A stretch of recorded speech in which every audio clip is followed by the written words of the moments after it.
Assalamualaikum warahmatullahi wabarakatuh.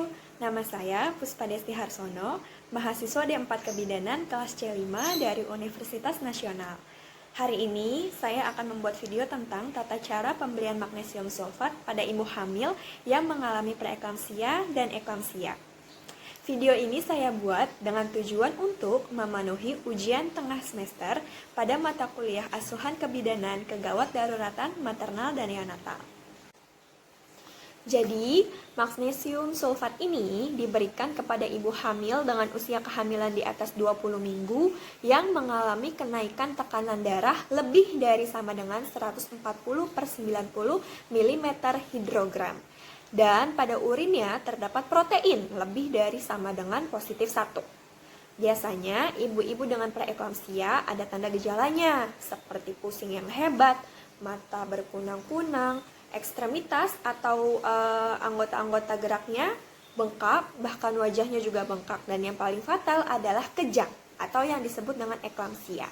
Jadi ibu-ibu yang preeklamsianya sudah dari ringan ke berat, di atasnya ada lagi yaitu eklamsia. Nah, di eklamsia ini ditandai dengan ciri-ciri utama yaitu kejang. Magnesium sulfat ini diberikan dengan tujuan untuk mencegah kejang pada ibu hamil yang mengalami preeklamsia. Nah, dalam pemberian magnesium sulfat ada 4 syarat yang harus dipenuhi. Pertama, tersedianya kalsium glukonas 10%. Yang kedua, pernafasan ibu tidak boleh kurang dari 16 kali per menit. Yang ketiga, refleks patella ibu harus positif kanan dan kiri. Dan yang keempat, jumlah urin ibu tidak boleh kurang dari 0,5 mili dikali kilogram berat badan ibu per jam. Jadi misalnya ibu memiliki berat badan 60 kg dikali 0,5 mili. Jadi ibu tersebut tidak boleh jumlah urinnya kurang dari 30 ml per jam. Oke, untuk pembahasan tentang tata cara pemberian magnesium sulfat akan dibahas di video selanjutnya ya.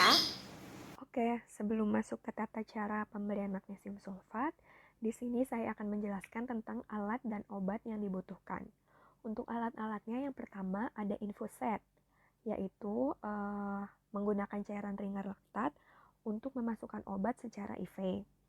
Yang kedua ada kateter urin, harus dipasang untuk memantau jumlah urin ibu per jam sebagai salah satu syarat untuk pemberian magnesium sulfat, di mana syaratnya adalah urin ibu tidak boleh kurang dari 0,5 ml per kilogram berat badan ibu per jam. Dan yang ketiga ada spuit 20 cc untuk mengoplos magnesium sulfat dengan aquabides yang akan diberikan ke ibu nanti. Lalu obat-obatnya di sini ada magnesium sulfat 40% dengan label berwarna hijau. Lalu ada magnesium sulfat 20% dengan label berwarna merah.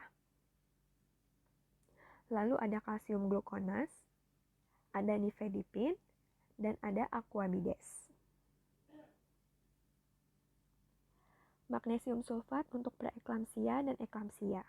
Pada dosis awal, berikan 4 mg magnesium sulfat 40% dan larutkan dengan 10 ml aquades. Berikan larutan tersebut dengan perlahan secara IV selama 20 menit. 4 gram magnesium sulfat sama dengan 10 mili, ditambah aquabides 10 mili, sehingga yang dimasukkan ke dalam tubuh ibu sebanyak 20 ml melalui spuit. Lalu untuk dosis serumatan, berikan 6 gram magnesium sulfat 40% atau sekitar 15 mili dan larutkan dalam 200 ml cairan ringer laktat secara drip dengan kecepatan 28 tetes per menit selama 6 jam. Dan diulang hingga 24 jam setelah persalinan atau kejang berakhir bila eklamsia. Catatan, dalam satu vial magnesium sulfat 40% berisi 10 gram sebanyak 25 ml. Hentikan magnesium sulfat apabila 1. Frekuensi pernafasan kurang dari 16 kali per menit. 2. Tidak didapatkan refleks tendon patella. Ketiga, terdapat oliguria, di mana produksi urin kurang dari 0,5 ml per kilogram berat badan per jam. Apabila ditemukan 3 tanda keracunan tersebut, berikan kalsium glukonas 1 gram secara IV bolus dalam 10 menit sebagai antidotum. Catatan, Selama ibu dirujuk, pantau dan nilai adanya perburukan preeklamsia. Apabila terjadi eklamsia, lakukan penilaian awal dan tata laksana kegawat daruratan. Berikan kembali magnesium sulfat 2 gram IV selama 15-20 menit.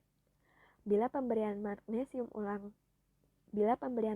sulfat ulangan masih terdapat kerjang, dapat dipertimbangkan pemberian diazepam 10 mg IV selama 2 menit. Dosis antihipertensi bisa diberikan nifedipin 4 kali 10-30 mg per oral dan bisa juga 1 kali dengan dosis 20-30 mg per oral.